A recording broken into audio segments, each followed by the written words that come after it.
Programa Ponto de Vista com Nelson Freire. Oferecimento: Sistema Fé Comércio RN, trabalhando para o desenvolvimento do RN. Consórcio Eldorado, seu sonho sem juros. Ligue 4008-6868. Sicredi, gente que coopera, cresce.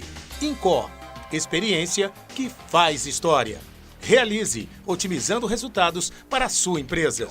Unimed Natal, 40 anos, cuidando de você.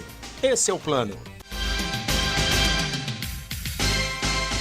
O ponto de vista de hoje entrevista um competente publicitário potiguar, que se tornou expert em estratégia política do Rio Grande do Norte. Ele tem sido responsável por inúmeras campanhas vitoriosas em nosso estado e certamente deverá fazer parte também da história da eleição deste ano. Refiro-me a Alexandre Macedo, que além de falar um pouco sobre a sua profissão, como analista abalizado da cena política estadual e brasileira que é, vai nos dar também a sua visão sobre as agruras do nosso atual momento político e o que se pode esperar das eleições de 2018. Mas antes eu quero mandar um abraço para os amigos e amigas telespectadores e telespectadoras Pedro Paulo, Ayrton Costa, Sonali Rosado, Rossana Ferreira, Carlos Eugênio, Zé Camelo e Gotardo Emereciano. Meu caro amigo Alexandre Macedo, olhe, eu estava ansioso, aguardando, contando as horas para poder ter a alegria de lhe entrevistar. Ah, prazer meu. Já entrevistei muita gente que faz parte daquela bancada que você nos faz parte também e brinda a nós, ouvintes, lá da 98, sim, expondo de forma... A mesa redonda. A mesa redonda. E você expõe com a clareza, de uma maneira tão profissional e correta, faz a sua exposição de motivos do seu pensamento ali, que é invejável. E eu só estava faltando você para completar aquela mesa redonda hoje, numa entrevista que eu tenho certeza você, telespectador, vai gostar imensamente de assistir. Quero agradecer você ter aceitado. Eu que lhe agradeço. Depois desse tempo todo, finalmente estamos aqui. Vamos lá. Alexandre, eu queria começar, começar do começo. Quando você se sentiu realmente vocacionado para a publicidade, quando você percebeu que era a sua vocação, e mais do que isso, quando você atrelou essa sua vocação para a atividade política, o que veio a ser chamado posteriormente de marketing político, ou seja, popularizou o profissional da área como marqueteiro. E você, no seu caso, que culminou com memoráveis campanhas no Estado. Quando é que você sentiu isso, que era realmente a sua praia? Nelson, eu entrei na publicidade em 1985. Né? Eu sou advogado, formado em Direito pela Universidade Federal do Rio Grande do Norte, mas dediquei grande parte da minha vida ao setor da comunicação, porque sempre fui fascinado pela comunicação. E em 85, eu despertei para a propaganda. Naquele tempo não existia aqui, as universidades não ofereciam o curso. Então, todos os publicitários que vêm daquela época vieram por intuição, pelo feeling, como a gente chama. E esse feeling nunca deixará de ser um dos pontos principais de quem entra na atividade publicitária. Você pode ter um embasamento teórico importante hoje nas universidades, mas está muito mais na alma. Então, e tem uma coisa interessante. Já em 1986, entrando no mercado publicitário, nós tivemos o prazer de trabalhar durante muito tempo atendendo as empresas do Grupo Freire. Então, durante algum tempo, eu trabalhei na área privada, mas, inegavelmente, sempre com um olho no setor público e com um olho voltado para a política. E, a partir de 90, nós começamos a ter uma participação. Eu mesmo que a primeira campanha, efetivamente, que eu trabalhei, foi uma campanha vitoriosa, que foi a campanha do deputado federal Iberê Ferreira.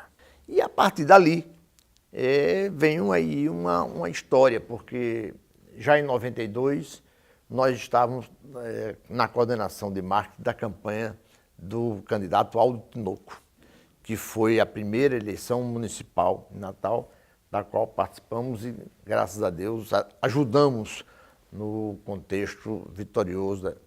E de lá para cá, nunca sem deixar a área privada, porque, por exemplo, hoje nós temos o prazer de atender a conta publicitária do Midway, que é o maior representante do varejo aqui no estado. E nós atendemos porque vencemos uma licitação desde a inauguração do Midway e até hoje estamos nessa parceria com o maior shopping da cidade, inegavelmente, né? E então a gente olha para o lado privado, né, disso, mas o setor público tem, digamos assim, alguma coisa que eu acho que é a política por trás, que dá essa energia, dá esse combustível, porque hoje eu gosto da política, você não gosta da política. Como é que você está enxergando o quadro político hoje, aqui no Rio Grande do Norte? Vamos falar ainda do Estado. E como é que se situa a correlação das forças políticas existentes no tabuleiro das eleições que vai levar para as eleições de 2018? Bom, primeiro eu vou lhe colocar, e para o telespectador, esse que eu chamo de fascínio pela política e pelo marketing político, nós temos um ponto que me alegra demais, Nelson. Desde a eleição do prefeito Aldo Tinoco, que foi em 92, de lá para cá, nós participamos de todas as eleições municipais de Natal. E graças a Deus, graças ao esforço e graças à sorte de ter trabalhado para bons candidatos, nós estivemos participando da vitória de todos eles. Isso é um portfólio inigualável. Eu acho que é uma coisa que dá uma satisfação pessoal, que há uma ilusão de que o marqueteiro ganha a eleição. Isso é uma grande mentira. Quem ganha a eleição é o candidato. E isso também não é fazendo charme, é porque o marqueteiro é uma peça da engrenagem. Você, como candidato, você tem de ter, primeiro, uma boa proposta. Segundo, você não é por ordem, você tem de ter um bom marketing, você tem de ter um bom apoio jurídico, você tem de ter uma boa mobilização. Enfim, você tem de ter uma consistência onde o marketing está inserido. Mas você falou uma coisa há pouco tempo que eu acho que é fundamental, tem que ter o feeling. Sem esse feeling, no marketing você tem que ter o feeling. Seria mais difícil, realmente. E no marketing político, mais ainda. Porque o grande instrumento que existe no marketing político são as pesquisas, né? Às vezes alguém diz, mas você não conhece o Rio Grande do Norte. Você, para ser marqueteiro de uma campanha, você não precisa conhecer geograficamente todo o estado do Rio Grande do Norte ou qualquer outro estado. Você trabalha com as pesquisas qualitativas e quantitativas que fornecem para você o raciocínio popular, né? Cada vez mais as pessoas não externam na rua. As campanhas nesse tempo todo mudaram muito. O formato de fazer campanha é hoje muito diferente do que era 10 anos atrás ou 20 anos atrás. O cenário mudou, mas a política e a comunicação, elas estão juntas. Você tem o poder da televisão, que até recentemente eu assisti uma entrevista do Paulino. Paulino é o diretor-geral do Datafolha, que é um instituto de pesquisa da maior credibilidade no Brasil. E ele dizendo que a televisão continuará sendo, em 2018, o meio mais importante da divulgação das plataformas políticas. Inegável que você hoje tem de compreender na dimensão exata do poder da internet. As redes sociais, elas têm, sem sombra de dúvida, hoje uma importância capital, mas ainda não será o maior meio de contato com a população. Será ainda a televisão. E ainda tem o rádio, né? Quer dizer, é esse conjunto. As redes sociais passam a ser mais um mecanismo que você tem para entrar em contato com a população. E é um mecanismo que permite uma interação. Porque você se comunica com o eleitor, mas o eleitor também se comunica com você. Né? Então, nisso aí, do que você fala sobre a questão de 2018 no Rio Grande do Norte, você tem uma situação hoje, e a política é muito dinâmica, pode ser que amanhã tenha outro quadro, mas o que você tem hoje são 5 pré-candidatos a governador. Você tem o próprio governador do estado, que é pré-candidato à reeleição. Você tem a senadora Fátima Bezerra, você tem o ex-prefeito de Natal, Carlos Eduardo, você tem Carlos Alberto, que é do PSOL, e você tem o vice-governador Fábio Dantas. Esses são os nomes que estão postos aí como pré-candidatos. Daqui para as convenções pode acontecer mudança. As convenções vão até 5 de agosto. É verdade. Mas eu queria lhe pedir uma coisa. O tempo do primeiro bloco está acabando, a gente começa o segundo, você dando sequência à sua resposta sobre esse tema, tá certo? Ok. Não saia daí. Nós voltamos em instantes para o segundo bloco. Programa Ponto de Vista com Nelson Freire. Fazemos juntos. Primeiro por instinto. E depois, quem sabe, por amizade. Por carinho. E também por tradição. Por amor. Por você. E por cada um de nós. Fazer juntos. Porque gente que coopera, cresce.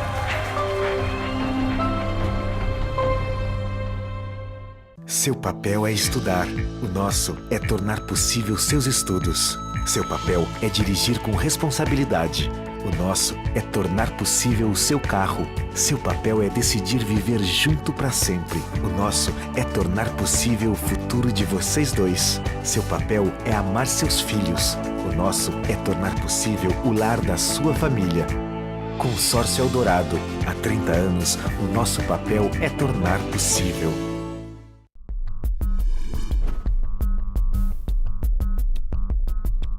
Com uma infraestrutura moderna, o Senac oferece mais de 30 opções de cursos no segmento de saúde.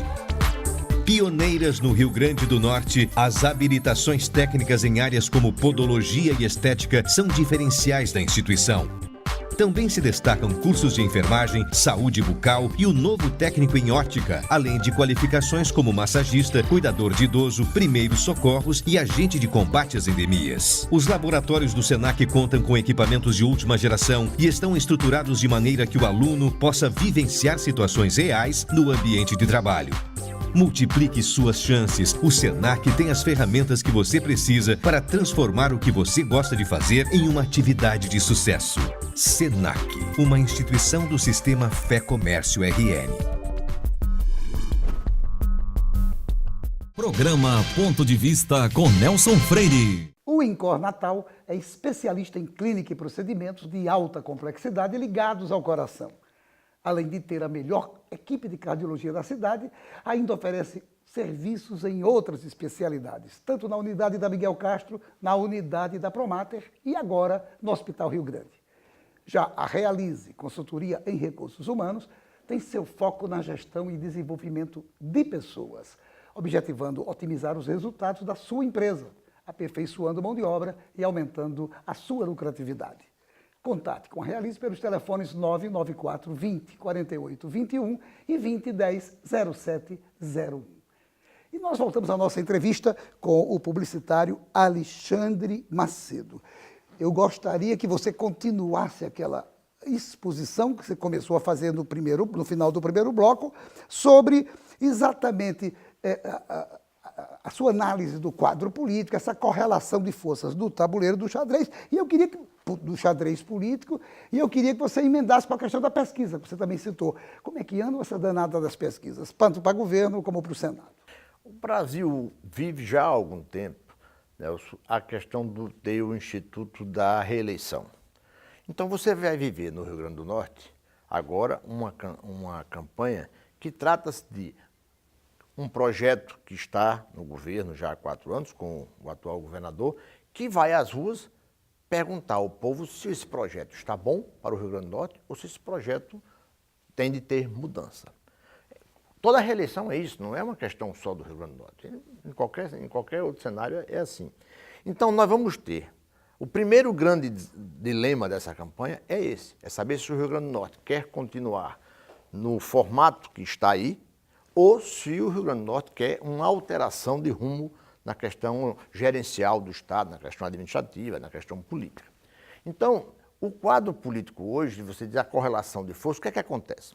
Você tem uma candidatura da senadora Fátima Bezerra, que é uma candidatura do PT, organicamente do PT, Fátima sempre foi do PT, e que vem fazendo esse movimento, digamos, pela liberdade do ex-presidente Lula, que está preso em Curitiba em função de problemas com a Lava Jato. Então, a senadora do PT vai apresentar naturalmente um projeto para o Rio Grande do Norte, mas ela não se desvinculará do projeto nacional do PT. E o PT tem hoje, inclusive, um projeto que é de manter a candidatura do ex-presidente Lula. A gente não sabe nem até quando, porque, na verdade, o ex-presidente Lula, não porque está preso, mas porque foi condenado em segunda instância, ele está inelegível. Ele não pode. Eu acho que a senadora tinha um grande trunfo na campanha, porque como o ex-presidente Lula é o maior líder político do país e como até hoje vem liderando as pesquisas de intenção de voto, você seria convidado a votar em Lula para presidente e em Fátima, governadora do Rio Grande do Norte, e isso seria uma coisa muito razoável para o Rio Grande do Norte ter. Fátima, inclusive, as pessoas não percebem, ela tem uma atuação parlamentar de destaque, né? E ela teve uma coisa de sorte. Ela foi o único deputado federal no Rio Grande do Norte, durante 12 anos, o único do partido do presidente da República. E naquele momento fez uma diferença. Claro, se você tem o partido do presidente da República, evidentemente que você traz, especialmente para um estado carente como o Rio Grande do Norte, você consegue tudo. E ela capitalizou bem.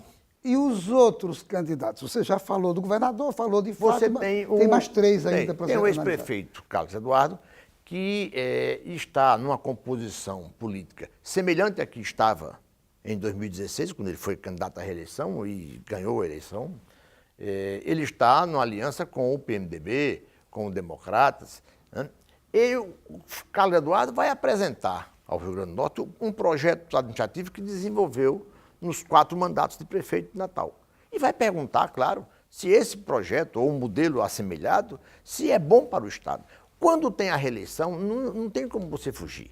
É aquilo que eu coloquei. Você vai manter ou você vai mudar. A partir daí, se você vai manter, é o candidato que está, o governador que está. Se você pretende que o Rio Grande do Norte tenha uma feição diferente, você vai mudar. Agora, você vai mudar com quem? Aí é uma questão do eleitor, e o eleitor tem a oportunidade de optar. Tem o vice-governador Fábio Dantas, que, em tese, manterá a sua candidatura. Ele é uma dissidência do grupo do governador Robson, porque eles foram eleitos juntos. E o governador Robson, inclusive, deu várias entrevistas dizendo que o vice-governador, até bem pouco tempo, participava do governo. O vice-governador tem questionado um pouco isso e tem questionado o governo.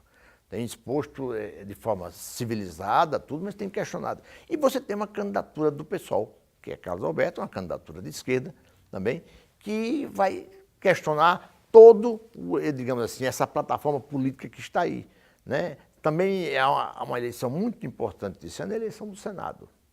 Porque a política, como é também uma eleição majoritária, a eleição do senador, você vai dizer se os senadores atuais do Rio Grande do Norte, eles merecem continuar senadores porque desenvolvem um bom trabalho, ou se é preciso mudar os senadores do Rio Grande do Norte, para o Rio Grande do Norte ter uma presença maior no cenário do Senado Federal. Isso aí tudo vai ficar com o eleitor. E isso tudo vai ser acompanhado possivelmente a cada 30 dias, 40 dias, através das pesquisas. Porque pesquisa hoje não quer dizer que aquele resultado que apareceu seja o resultado final das eleições. Não. A pesquisa é um retrato do dia. Mas quando há um conjunto de pesquisas sinalizando uma realidade, você também não pode deixar de considerar, ignorar e achar que isso não vale nada. Então, eu acho que a eleição desse ano será fascinante, como as outras, mas terá um toque a mais, porque o Brasil todo e aqui nos estados está o sentimento de que a política tem de voltar a ser estritamente no sentido de fazer bem à coletividade. Não se aceita mais que a política seja uma carreira. Você é deputado federal, é senador, é carreirista, virou... Não, você tem de ter um projeto hoje que convença o eleitor que está nos assistindo e que no dia 7 de outubro vai lá botar seu voto, de que alguma coisa vai melhorar na vida dele, de forma real, concreta. E há um outro diapasão importantíssimo nessa eleição, Nelson. Será o que popularmente é chamado de ficha limpa.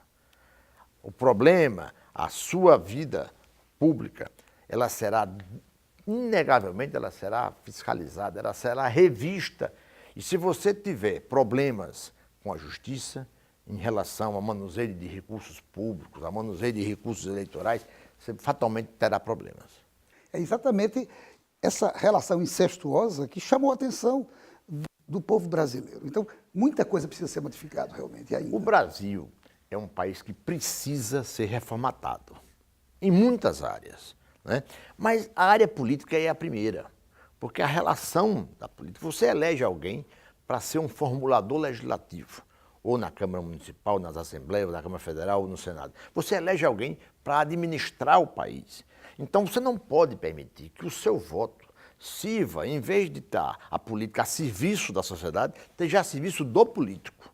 Essa mentalidade está já disseminada no país. E a classe política, eu acho que também já captou isso. Claro, nós não saímos em 2 anos ou 3 anos de profunda luta contra a corrupção, nós não estamos na estaca zero, né? Nós não chegamos a uma realidade desejada ainda, né? O Brasil não deve ter se acabado da corrupção. Agora, inegavelmente, os políticos estão convencidos de que hoje não tem mais essa questão de tapar o sol com a peneira. Se você tiver a coragem, se você tiver a ousadia de fazer numa gestão pública que você administre, ou no mandato legislativo que você tenha, se você achar que deve continuar usando os métodos que eram utilizados há 10 anos atrás, há 5 anos atrás, você vai se dar mal. Vai se dar mal em 2 pontas, ou com a justiça ou com o povo. É, no mínimo, um ato de insanidade. Eu considero. Agora, o programa está quase terminando, infelizmente. Eu tenho uma pergunta agora sobre o Brasil.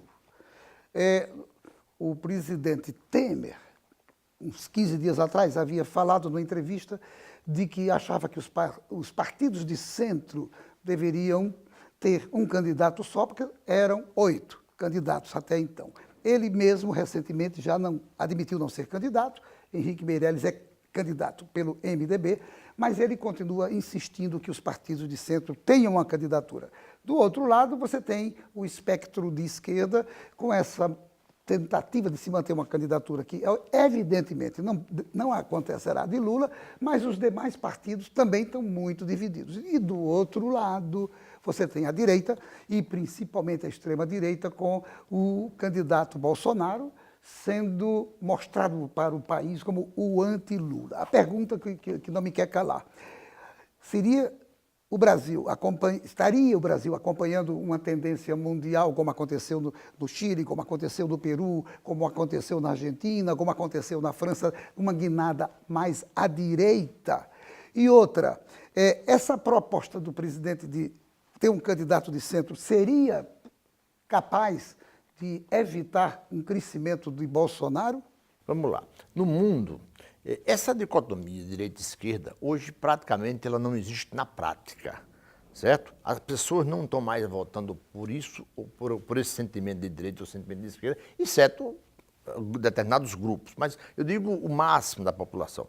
O que acontece hoje é que são programas, são pensamentos políticos que defendem mais uma questão de proteção ao cidadão pelo Estado, como sendo o Estado, se ele fosse provedor do bem-estar do cidadão, ou um pensamento mais livre de que está na iniciativa privada, digamos assim, está no emprego gerado pela iniciativa privada e não pela manta do Estado, de que isso aí é o que difere a esquerda e a direita, porque a diferença está basicamente em economia, né? Um é o Estado provedor, o outro é a iniciativa privada, sendo incentivada até pelo Estado, mas sendo ela a grande geradora coordenada de emprego. Pelo Estado, coordenada, normatizada. Pelo menos normatizada, né? Porque também você não pode deixar a iniciativa privada fazendo exatamente tudo o que ela quer, porque aí você não vai ter uma equivalência social. E o Brasil precisa ter, digamos, um ajuste social, que eu acho até que teve no governo do presidente Lula. Houve uma tentativa de minorar, digamos assim, o estado de miséria de muita gente.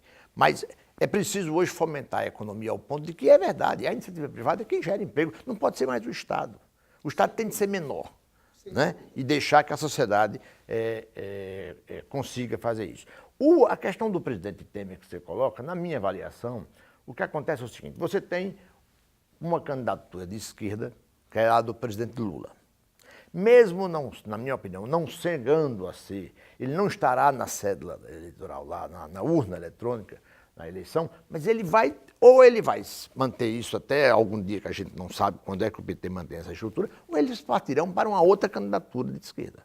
Seja do PT, um nome, o ex-ministro Fernando Haddad, algum outro nome, ou eles farão uma composição com algum partido de esquerda. Você tem do outro lado o Jair Bolsonaro, que está fazendo um discurso assemelhado à direita, mais até pela questão dos valores, né? Porque a linha econômica dele ainda é uma coisa pouco turva, você não sabe exatamente o que é que pensa economicamente o Jair Bolsonaro, mas ele está fazendo um discurso que grande parte da sociedade quer ouvir, que é a questão da violência, né?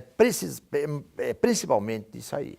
Então, o presidente Temer, que não está nem na esquerda, nem na direita, junto com várias outras pessoas aí da política, estão com receio de que o centro, como nós vamos chamar, não tenha um nome viável e fique fora até do segundo turno.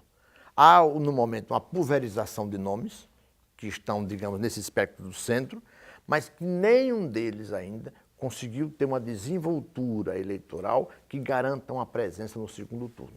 E você já pensou se o Brasil chegar no segundo turno tendo de escolher uma ala mais radical à direita e uma ala mais radical à esquerda? Isso vai ser talvez difícil para o país e ruim para o país.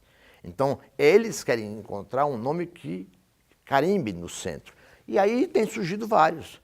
Agora o MDB está lançando o ex-ministro Meirelles, né, que é uma pessoa que tem um histórico, aí inclusive foi ministro da era do PT, porque ele foi presidente do Banco Central, todo o governo Lula, e foi ministro da Fazenda agora no governo Temer. Né? Está aqui o empresário Flávio Rocha, está o empresário João Amoedo, né? Tem outras pessoas que estão aí, o presidente da Câmara, Rodrigo Maia, que ainda diz que deverá ser candidato, o senador Álvaro Dias, quer dizer, essas pessoas estão com uma tintazinha, um pouquinho de centro-esquerda, um pouquinho de centro-direita, elas estão querendo dar um projeto ao país que talvez seja de maior equilíbrio. Agora, a verdade, Nelson, é que o país está rachado. Desde a eleição de 2014, você tem um país dividido ao meio. A eleição da presidente Dilma, ela ganhou por uma diferença mínima de votos. Então, de lá para cá, agora, o que aconteceu de lá para cá é que houve desgaste. Por exemplo, quem representou naquela época a oposição à presidente Dilma, que foi o senador Aécio Neves, hoje tem uma posição muito desconfortável em função das investigações que estão sendo feitas aí no âmbito do judiciário. Então, Aécio não significa mais anseio popular, tanto que talvez não seja nem candidato em Minas Gerais. Há um fato interessantíssimo, o candidato a governador dele, que é o senador Antônio Anastasia, fez o lançamento da pré-candidatura, Aécio nem lá foi. Né? Então, há um desgaste. Se esse desgaste agora será mais forte no PT, será um desgaste no PSDB, será um desgaste no PMDB, aonde é que vai ser, digamos assim, aonde é que vai cair a maior parte do desgaste da política? Eu acho que em 2019 nós vamos chamar 2018 de velha política. De velha política. Velha política. E eu acho, Alexandre, que já está terminando o programa, mas eu acho o seguinte, que nós vamos ter agora, em junho, duas surpresas. Uma, a Copa do Mundo, que todo brasileiro, todo telespectador vai ficar assistindo. E depois do encerramento é que nós vamos ter efetivamente essas definições em termos de Brasil, sobre essa questão do centro e de pesquisas mais próximas da campanha, como também aqui no Rio Grande do Norte. E é por isso que eu quero lhe fazer desde já um outro convite, já que o programa está terminando. Eu gostaria de, no segundo semestre, a gente marcasse uma nova entrevista, um novo encontro aqui para você, já com outros dados e outras informações, possa mostrar ao nosso telespectador a sua visão de publicitário competente, de marqueteiro vitorioso, para elucidar algumas questões que certamente irão surgir depois desses Fico à sua disposição e é sempre um prazer conversar com o seu telespectador. Mais uma vez, muito obrigado por ter aceitado o convite. E a você, meu amigo, minha amiga, telespectador, obrigado pela sua audiência. E a certeza de que no próximo Ponto de Vista traremos outro assunto do seu interesse. Programa Ponto de Vista com Nelson Freire. Oferecimento Sistema Fé Comércio RN, trabalhando para o desenvolvimento do RN. Consórcio Eldorado, seu sonho sem juros. Ligue 4008-6868. Sicredi, gente que coopera, cresce. Incor, experiência que faz história. Realize, otimizando resultados para a sua empresa. Unimed Natal, 40 anos, cuidando de você. Esse é o plano.